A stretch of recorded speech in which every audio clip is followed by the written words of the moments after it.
And this is day 24 of my speaking experiment. A lot of you have commented that the audio is terrible in those recordings, that the audio is very low. So I went out and got myself a little mic-y. I hope that helps. If you're new to this speaking experiment is designed to help me improve my public speaking skill by daily practice. And the format is that I'm going to read a question I haven't read before in a minute, and then I'm going to answer that question to the best of my ability here live, formulating my thoughts live, without edits, without cuts. It's all raw.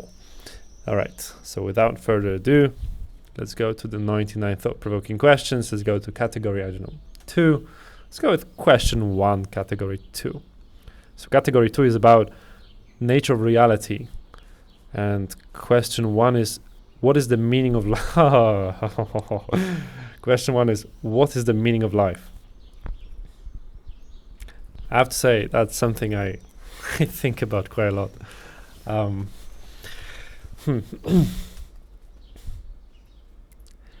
The more, in my opinion, the more a person goes down this rabbit hole of trying to devise what the meaning of life actually is, the further away a person gets from an actual answer. There are multiple possible answers, probably an infinite amount. And I actually like the Zen. I like the Zen answer to that question the most. The Zen answer is that a knife is sharp and made for cutting, but it cannot cut itself. A torch is bright and made to illuminate, but it cannot illuminate itself.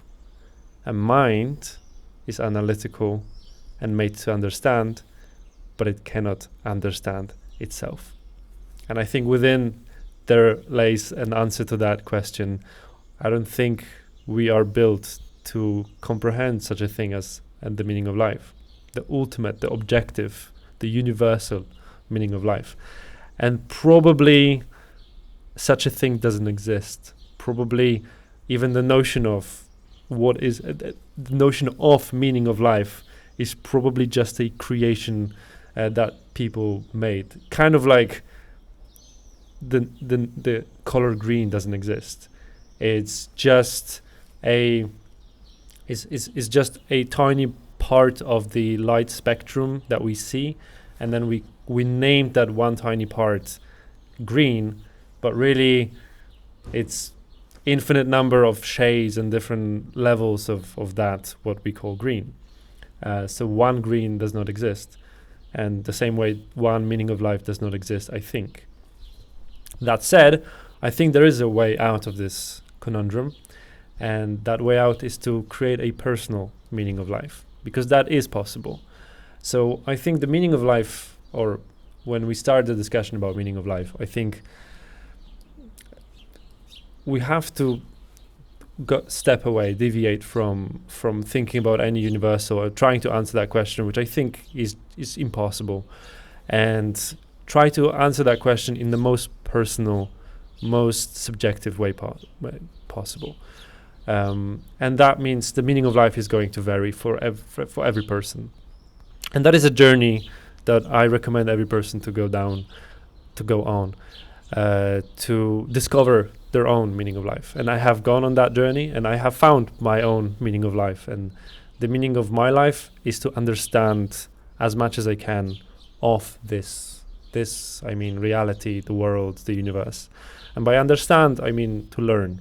So I fulfill my life, I fulfill my meaning by educating myself on, psychology, on physics, on the geopolitical situation in the world, in Asia, on, astrology.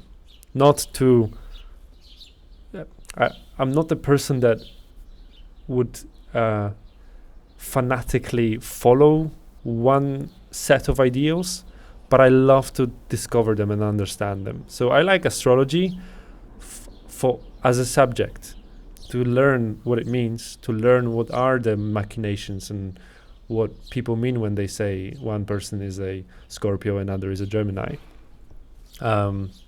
Today someone was telling me about ascendant signs, and I still don't really know what they are, but it's quite interesting. I think the answer is that ascendant is the way other people perceive you.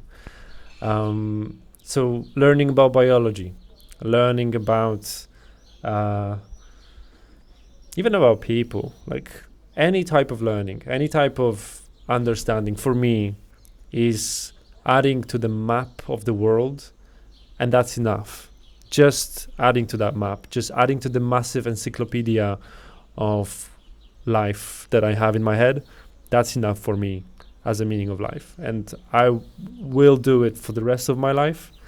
And as long as I do it, I'm happy. So, but I don't like to lock myself in just this one thing. So I'm not a scholar who's locked away in a tower somewhere reading books about anything and everything. I'm also a person of action. So I guess another part of that meaning of life is once I've got that knowledge, it's nice to act on that knowledge. It's nice to work to work according to that knowledge. I'm not sure if that's integral with my meaning of life. I think it's just integral with my character. I'm a very active, very proactive person. If someone is into human design, I am a manifesting generator, big time, and that's just the way I am. I cannot be any other way. I do stuff all day long. This morning I recorded a podcast. Then I had a meeting about a new business idea, business venture. And then I went shopping for wedding clothes, not for me, for a wedding I'm going to. Then I was designing stuff in Canva for 2 hours. Then I had meetings with clients, and now I'm recording this. And after that, I'm going to do more design and then go to the gym. And that's a perfect, wholesome day for me. And almost every single day is like that, filled with action, filled with productivity. But that's just me. And my meaning of life is to, within that action and productivity, is to keep on learning, keep on seeing the world as it is, and keep on discovering truth, going deeper and deeper and deeper. But that's me. I fully understand that everybody's different, and that's the best part about world. Everybody's different. If everything was homogeneous, then it would be all boring. Nothing would happen. So for the question of meaning of life, I think everybody should have a different answer, their own answer that fulfills them. And if we have 8 billion people who are all moving towards or acting according with their meaning of life, I think we would have a planet of 8 billion happy people. And well, that's a place I would love to live. So I encourage anybody listening to that to start discovering their own meaning of life. I did it by philosophy, by learning about different perspectives. I did it by focusing on myself, on my character, on my values. I did a lot of values exercises. I designed my own values exercises to really hone down on what my values are. And well, truth and learning are quite high. Doing tests such as the Big 5 test, Gallup, amazing test. I would recommend Gallup to anyone who listens to this. Do a Gallup test. It's called Clifton Strengths Assessment Test. It changed my life.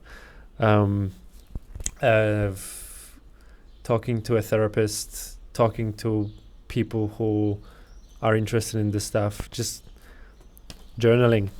Yeah, the answer is somewhere there. It's just it waits for its discovery.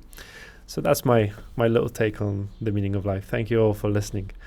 See you all tomorrow.